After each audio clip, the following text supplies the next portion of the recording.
Hi guys, ఎలా ఉన్నారు అందరూ? ముందుగా అందరికీ భోగి శుభాకాంక్షలు. నేనైతే వర్కౌట్స్ చేసేసుకొని ఇంకా ముగ్గులు వేద్దామని స్టార్ట్ చేసా. మా హస్బెండ్ నుండి నువ్వు ముగ్గులు వేసేటప్పుడు నన్ను పిలువు, నేను వస్తా అన్నాడు. ఎప్పుడు నుండి లేపుతున్నాను, 5 నుండి లేపుతుంటే ఇంకా అప్పటికి లేచాడు. 6 అయింది అప్పటికే. నేనేమో మా హస్బెండ్ ఇంకా లేచాలాగా లేచాక అప్పుడు చూస్తాడని ఇంకా నేను ముగ్గులు కూడా స్టార్ట్ చేసేసా. ఇంటి ముందు మొత్తం కడిగేసి సగం ముగ్గులు వేసేసరికి ఇంక అప్పుడు వచ్చాడు. మంచు అసలు ఎంత పడుతుందంటే అసలు ఏమీ కనిపించట్లేదు, దగ్గర ఉన్నాయి కూడా. ఇంక ఈ మంచు ఇప్పుడు మనం లాస్ట్ ఇంకా శివరాత్రితో అయిపోయిందంటే ఇంకా మళ్ళీ నెక్స్ట్ డిసెంబర్ అంతా కూడా ఇలానే పడతా ఉంటే మంచు ఇలా ఫుల్గా ఎంత బాగుంటుందో. కానీ అప్పుడేమో పడదు. ఇక్కడ వీళ్ళిద్దరు ఏంటంటే మా హస్బెండ్కి చెప్పేవాడేమో వచ్చి ముగ్గులు తొక్కుతున్నాడు. సింబాగాడు తీసుకెళ్ళంటే ఇంకా పక్క తీసుకొని వెళ్ళాడు. మా సింబాగాడు ఎంత పోజులు కొడతాడంటే పక్కన వెళ్ళి వాళ్ళ డాడీ పక్కన నుంచున్నాడు. నేను కూడా నీ అంత హైట్ ఉన్నా అన్నట్టు లెవెల్ ఇస్తున్నాడు. మాకేమో వాడు ఎక్కడ పడతాడా అని చెప్పి భయము. వాడు వెళ్ళి అలా నుంచుంటుంటే, కానీ వాడికి అసలు ఏమి ఉండవు. ఎందుకంటే వాడికి ఆల్రెడీ తెలుసు మేము పైన హైట్ లో ఉన్నాము, నేను ఇక్కడ జాగ్రత్తగా ఉండాలి అని. ఇంకా అలా నుంచొని మసాజ్ చేయించుకుంటా ఉంటాడు. ఒక్కసారి మా హస్బెండ్ మసాజ్ చేయడం ఆపేసాడంటే మళ్ళీ చూస్తూ ఉంటాడు, అరుస్తూ ఉంటాడు, ఏంటి ఆపేసావు అని. మా హస్బెండ్ ఏమో వచ్చి ఏంటి ఇంకా అవ్వలేదు అంటున్నాడు. నీకేం తెలుసు ముగ్గుల గురించి, అసలుకే మనకి ప్రాక్టీస్ లేదు, ఇప్పుడు నేను మళ్ళీ చూసి వేయాలి అని చెప్పి గూగుల్లో ఫొటోస్ నేను స్క్రీన్ షాట్ తీసి పెట్టుకొని మరీ వేస్తున్నా. వీడేమో ఒక పక్క వచ్చి అసలు ఏం తెలియనట్టు నుంచొని చూస్తున్నాడు ముగ్గుల్ని తొక్కుకుంటా. నేనేమో పక్కకు నెడుతుంటే మళ్ళీ వాడెళ్ళి ఆ ఎక్సైట్మెంట్ లో ఎక్కడ ముగ్గులోకి దూకుతాడని భయం. మా హస్బెండ్ నుండి ముగ్గుల్లో వెళ్ళి గొబ్బెమ్మలు కూడా పెట్టొచ్చు కదా అంటున్నాడు. వెళ్ళి తీసుకొని రా అంటే నేను తీసుకురాను అంటున్నాడు. మామూలుగా ఇంతకు ముందు ఎలా ఉండేది, గొబ్బెమ్మలు పెడతాము, ఇంటి ముందు పేడకల్లా నీళ్లు చల్లుకోవటం అవన్నీ ఉండే కదా. ఇప్పుడు అపార్ట్మెంట్స్ లో ఉండటం వల్ల అవేమీ చేయలేదు. నేను కలర్స్ తీసుకున్నప్పుడు ఒక ప్యాకెట్ తీసుకున్నాను. మామూలుగా పేడకల్లా నీళ్ళు చల్లినప్పుడు కలర్ ఎలా వస్తుంది సేమ్ అంతే వస్తుంది ఆ ప్యాకెట్ లో ఉన్నది కలిపితే పౌడర్. కానీ ఇక్కడ దీని మీద స్మూత్ గా ఉంటది. మళ్ళీ ఆ కలర్ వస్తుందా లేదా అని చెప్పి ఇంకా ప్యాకెట్ కూడా వాడలేదు, నేను నార్మల్ గా కడిగేసాను. వీడు అలా ఎందుకు కొరుకుతాడంటే ఇంట్లో బోన్స్ అయిపోయినప్పుడు ఇది ఒక మాకు సైన్ అనమాట. బోన్స్ తీసుకురండి నాకు, లేకపోతే మీ చేతులు కొరికేస్తాను నేను అన్నట్టు కొరుకుతా ఉంటాడు. మా హస్బెండ్ కావాలని ఇస్తా ఉంటాడు, నేను వద్దన్నా. ఇంకా అలా అలవాటు అయిపోయింది వాడికి అలా చేతులు కొరకటము. నన్ను మాత్రం ఎక్కువ కొరకడు, మా హస్బెండ్ నే కొరుకుతాడు. ఎందుకో వాడికి పార్షియాలిటీ అనమాట. ఇలాంటి విషయాల్లో కొంచెం మా మమ్మీ సెన్సిటివ్ అన్నట్టు నాతో డీల్ చేస్తాడు. మొత్తానికి నేనైతే వేసిన ముగ్గు ఇదనమాట. కొంచెం భోగి మంట వేసేసి ఆ పక్కన హ్యాపీ భోగి అని రాశాను. భోగి కుండలు వేద్దాం అనుకున్నా గానీ ఇంకా టైం సరిపోదని చెరుకు గడ్డలు వేసేసా పక్కన. నా చిన్నప్పుడైతే ముగ్గులు వేయటానికి మా ఇంట్లో మా నాన్నమ్మ అసలు ఎప్పుడు అనంగా లేపేదో 3 నుండి స్టార్ట్ చేసేది. లెగవండి ఇంటి ముందు ముగ్గులు వేయాలని చెప్పి. చాలా ప్లేస్ ఉంటుంది మా ఇంటి ముందు. మా నాన్నమ్మ పెద్ద పెద్ద ముగ్గులు వేసేస్తుంది, అవుట్ లైన్స్ అంతా. దాంట్లో కలర్స్ మేము ఫిల్ చేసే వాళ్ళమి. ఒక పక్క ముగ్గులు అయిపోతాయి అన్న టైంకి ఇంకా భోగి మంటలు స్టార్ట్ చేసి మళ్ళీ అదే భోగి మంటల్లోనే వేడి నీళ్ళు పెట్టేసుకునే వాళ్ళము. ఒకరి తర్వాత ఒకళ్ళం వెళ్ళి ఫ్రెష్ అయ్యి వచ్చి నీట్ గా రెడీలు అయ్యి ఉండేవాళ్ళమి. మా తర్వాత మా నాన్నమ్మ పిండి వంటలు తెచ్చి పెట్టేది. మామూలుగా ముందు రోజు మా హస్బెండ్ అడుగుతున్నాడు భోగి అంటే ఏంది అంటే, ఇంకా మొత్తం చెప్తున్నా ఒకదాని తర్వాత ఒకటి. భోగి పళ్ళు కూడా పోస్తారు చిన్న పిల్లలకి అని. ఇంకా నా చిన్నప్పుడు ఉన్న ఫోటోల్లో ఈ ఫోటోలు ఉన్నట్టు గుర్తొచ్చి మా హస్బెండ్ కి నైట్ చూపించాను. ఇంకా అవే పక్కన పెట్టాం మొత్తం వ్లాగ్ లో. 5 సంవత్సరాల లోపు ఉన్న పిల్లలందరికీ భోగి పళ్ళు పోస్తారు కదా, పిల్లలకి మంచి హెల్త్ అంతా బాగుండాలి అని చెప్పి దిష్టి పోవటానికన్నా అలా భోగి పళ్ళు పోస్తారు. ఈ ఫోటో మా హస్బెండ్ కి ఫేవరెట్ నా చిన్నప్పుడు ఉన్న అన్ని ఫొటోస్ లో. ఎందుకంటే ఇలాంటి క్యాండిడ్ పిక్స్ పిల్లలకి తీస్తే చాలా బాగుంటది అన్నాడు. ఈ ఫోటోకి ఒక స్టోరీ కూడా ఉంది. ఆ ఫోటో అసలు ఎందుకు తీసారంటే, మామూలుగా కెమెరా ఉండేది మా ఇంట్లో, ఎప్పుడు రెడీగా ఉండేది. ఎందుకంటే ఫస్ట్ అమ్మాయిని కదా నేను, ఫొటోస్ అన్ని తీసుకోవడానికి అలా పెట్టుకునే వాళ్ళంట.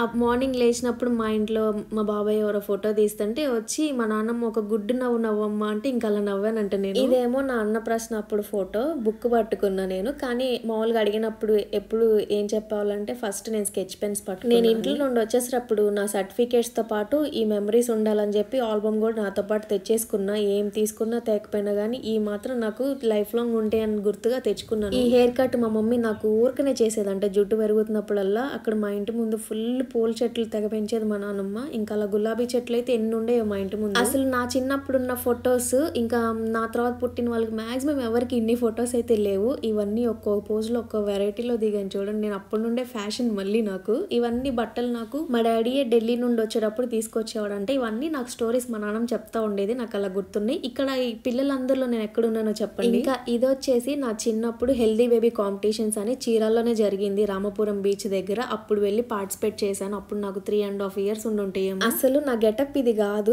ఆర్మీ గెటప్ అంట. ఇంకా ఎవరో ఉండి మీ అమ్మాయికి ఈ డ్రెస్ బాగుంటుంది అని చెప్పి వాళ్ళే వేయమన్నారంట. మా డాడీ ఆర్మీలో ఉన్నప్పుడు ఫోటో అది. అసలు అవన్నీ చూసుకుంటే ఆ ఫొటోస్ నా దగ్గర ఉన్నాయి, ఎంత ప్రౌడ్గా అనిపిస్తుందో. ఇదేమో హెల్దీ బేబీ కాంపిటీషన్స్లో నేనే ఫస్ట్ ప్రైజ్ విన్ అయ్యాను. ఎన్ని మెమరీస్. అసలు పెప్సీ ఉంగరం అంటారు దాన్ని, ఎందుకంటే దానిపైన పెప్సీ లోగో ఉంటుంది, పెప్సీ కంపెనీ వాళ్ళది, వాళ్ళు స్పాన్సర్ చేసినట్టున్నారు. భోగి అంటేనే అసలు భోగి మంటలు ఎందుకు వేస్తారు? పాతవన్నీ వస్తువులన్నీ వేసేసి, పాత బట్టలు, పాత చెక్క అన్నీ అక్కడ వేసేసి భోగి మంట ఎందుకు వేస్తారంటే ఉన్న నెగిటివ్ ఎనర్జీ అంతా పోయి అంతా పాజిటివ్ వైబ్స్ రావాలి ఇంట్లోకి. అలానే ఆ భోగి మంటల్లో నీళ్లు కాచుకొని అందరు నీట్గా రెడీ అయ్యి కొత్త బట్టలు వేసుకొని ఇలా పండగని ఎంజాయ్ చేస్తారు. అలానే కొత్త పంట అంతా ఇంటికి తీసుకొని వచ్చి రావాలని. మామూలుగా అయితే మన చిన్నప్పుడు ఎంతమంది హరిదాసులు కూడా వచ్చేవాళ్ళు, వాళ్ళకి బియ్యం పోసి మన ఇంట్లో చేసుకున్న పిండి వంటలన్నీ వాళ్ళకి ఇచ్చేవాళ్ళం. అసలు ఈ మధ్య ఒక్కళ్ళు కూడా కనిపించలేదు, ఎక్కడో రేర్గా ఒక్కళ్ళు కనిపిస్తున్నారు అంతే. గంగిరెద్దుల్ని కూడా తీసుకొని వచ్చేవాళ్ళు, వాటికి నీట్గా రెడీ చేసుకొని గజ్జలు కట్టి అసలు ఎంత బాగుండేది ఆ పండగ వైబ్స్. అసలు ఇవన్నీ లేవు ఇప్పుడు మనకి ఈ జనరేషన్. ఏదైతేనేమి జనరేషన్స్ మారే కొద్దీ పండుగలు అంతే మారుతాయి, చేసుకునే విధానం కూడా మారుతూ ఉంటుంది. కానీ ఓల్డ్ మెమరీస్ని అయితే మనం పక్కకు తీయలేం కదా. అందుకే నా ఓల్డ్ మెమరీస్ అలా ఫొటోస్ చూసుకొని అసలు చిన్నప్పుడు జరిగినవన్నీ గుర్తొచ్చినాయి నాకైతే. అందుకే ఇలా మీతో షేర్ చేస్తాను. పండుగ రోజు వాళ్ళ స్పెషల్స్ ఏమి లేవు అంటే చూద్దాం, ఇంకా రేపు సంక్రాంతికి ఏమన్నా చేద్దాం అనుకున్నాను. మా హస్బెండ్ అడుగుతుంటే రేపు చేస్తాలే స్వీట్ ఏదో ఒకటి అని చెప్పాను. ఇంక ఈరోజేమో నేను ఎలాగో డైట్లో ఉన్నా కాబట్టి 1 pot మీల్ లాగా మెంతి కూరతో రైస్ చేస్తున్నాను. ఈ రైస్ ఈ మధ్య మాకు ఫేవరెట్ అయిపోయింది, మా హస్బెండ్ కూడా వద్దనుకుండా తింటున్నాడు. అందుకే మెంతి కూర కట్టలు 2 ఉంటే ఇంకా మెంతి కూరతో వేసేసి రైస్ పెట్టేస్తున్నాను కుక్కర్లో. ఈరోజు నేను ఈ డ్రెస్ వేసుకున్నప్పుడు మా హస్బెండ్ కూడా చూసి షాక్ అయిపోయాడు, ఎందుకంటే ఇది నేను న్యూ ఇయర్కి వేసుకున్నాను. అప్పుడు అందులో కొంచెం లావు ఉన్నానంట, కానీ ఇప్పుడు కొంచెం తగ్గినట్టు అనిపిస్తున్నానంట. అమ్మయ్య తగ్గుతున్నా అని చెప్పి నాకు అర్థమైంది, మా హస్బెండ్ చెప్తున్నారు. అలానే మీరు కూడా చాలా మంది ఛాలెంజ్ వీడియోస్ కింద మోటివేషన్ ఇస్తున్నారు, కమెంట్స్తో తగ్గుతున్నారు అక్క అని కొంతమంది కమెంట్స్ పెడుతున్నారు. ప్రతి ఒక్కరికి థ్యాంక్ యూ సో మచ్. అలానే 75 days వరకు అంతే సపోర్ట్ చేస్తూ ఉండండి. లాస్ట్ రోజు చాలా వేరియేషన్ కనిపిస్తుంది, లాస్ట్ 75 days అయిపోయినప్పుడు పెడతాను కదా పిక్, చాలా అంటే చాలా డిఫరెన్స్ అర్థమవుతుంది.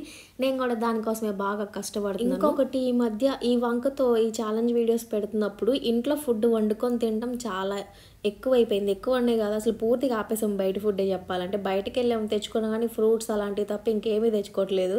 అందుకే మా హస్బెండ్ కూడా తగ్గుతున్నాడంట నాతో పాటు, నీ వల్ల నేను కూడా ఫుడ్ డైట్లో ఉంటున్నాను నువ్వు తినే ఫుడ్కి అని చెప్పి. మంచిదే కదా, ఇయర్ స్టార్టింగ్ మనం బాగా మంచి డెసిషన్ తీసుకొని హెల్దీ డైట్ మెయింటైన్ చేద్దాం అని చెప్పి స్టార్ట్ చేసాంలే. నువ్వు కూడా తగ్గుదు నాతో పాటు, ఇంకా ఫిట్ అవుదామని చెప్పి అనుకుంటా ఉన్నా. నా గోల్ ఏంటంటే మంచిగా ఫిట్ అయిపోయి ఇంక ఇదే కంటిన్యూ చేయాలని చెప్పి నేను అనుకుంటున్నాను. ఇంకా ఆ తర్వాత కాసేపు షాప్కి వెళ్ళి కూర్చున్నాము. షాప్కి వెళ్ళి కూడా నేను చాలా రోజులు అయిపోయింది.